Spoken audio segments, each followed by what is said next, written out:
2, 1, go. The problem tax is that it allows for complacency to set in at the moment an individual gets successful, yet never actually fixes the community and issue as a whole.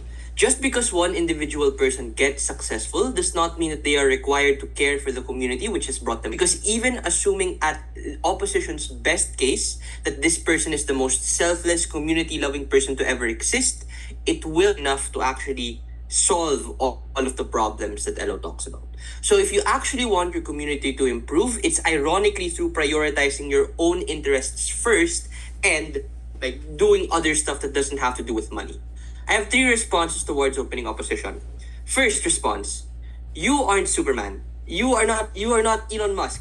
I know people need help. Everyone knows that these people need help. But if Eno cannot respond to Joseph's point on economic reality, their framing of being a good-natured person falls because you as the adage can assume taking care of your own finances and well-being first is the most pertinent interest of you as the actor in this motion rather than you think about in your community. LO just assumes that the actor in this motion is willing to care so much that they are willing to sacrifice their finances for this. First, they need to prove why their care for their community takes priority over themselves and their immediate family, which by the way, they cannot prove because inherently we have a lot more interest about those more proximate to us as opposed to those who aren't as proximate to us. Secondly, and this is just me being very, very charitable, right? Why can't they help through other means? Like this debate and the framing around this debate based on the info slide within a financial way of helping these people.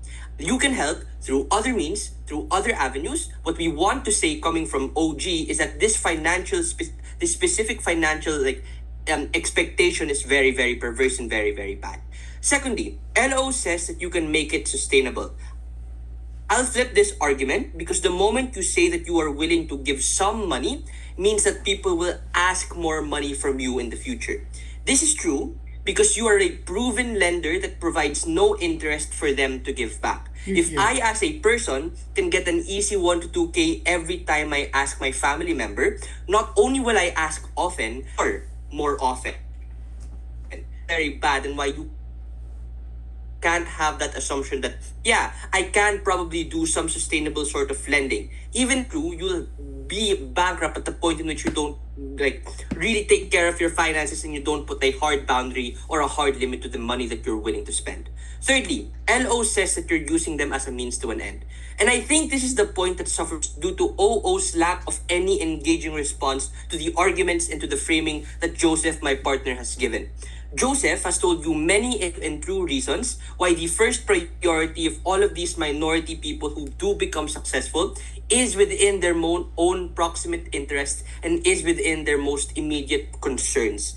Even if what they're saying is true, I just don't see why you can't do both through other means. The main crucial point of this debate is on the extent to which financial empowerment and financial lending is actually going to be the most beneficial towards not just the person who is the actor, but also towards the community as a whole. I think it's very obvious that Joseph has given many reasons as to why it's going to be better for the actor specifically, but at least on my extension, I'll prove on why on the minority community, absent this expectation of tax, it's just far better for them and for their development and how you as the actor incentivized to pursue this particular goal. Before I get into the extension, since I heard a POI, go. Why does someone has to always donate money like Tony Stark or Elon Musk to actually make an impact in their community? Why does it have to be a big amount always? I mean, that's the debate that we're having. That's the thing that you have to defend, right? Based on the info slide, what you have to defend is that specific money. Because you're right, you don't have to donate all of the time. You can help through other means. So if you're right, that means our case is right, and we don't have to give all of this money towards these specific people. Why? Firstly, the minority family tax has a perverse incentive structure to families within these minority communities. Oftentimes, these communities rely so heavily on two success cases that exist and ask exorbitant amounts of money from these family. I come from an Asian country. I have many extended family members. I know this to be true on a personal level with the amount of stories of distant cousins asking money from our family. The reason this is bad is because of two things. The first is because of time. Note that oftentimes that when these people ask for help, it's not just a one-time dole out. It usually looks like a long-term form of charity. Paying for a distant cousin's tuition fee is not a one-time down payment or one-time thing that you can do. It's a 5+ year time commitment, at least, that isn't sustainable even with a relatively affluent person. This is Joseph's point. I'm just mentioning it to be clear with the weighing of the short-term and long-term thing that happens on the familial dynamic, because it's really important towards this actor. Let's be clear, just because it's an expectation doesn't mean it's an expectation that people are going to be happy about losing the potential, happy with actually losing money that you can ask just because a person asks for. So when you're seen as that cash cow, you probably don't have good, like a really good disposition about what your family look like. Secondly, on the comparative that happens when we refuse to participate in this minority tax is that will likely go for other not financially straining options on the members in order to help them. What this can look like is looking and finding for connections that can help and that can help your community. It can look like helping in fixing and other alternatives that exist, or it looks like telling these extended family members that they should be more responsible. I want to note, before opposition calls this a soft stance and like literally says, oh no, we can do that too.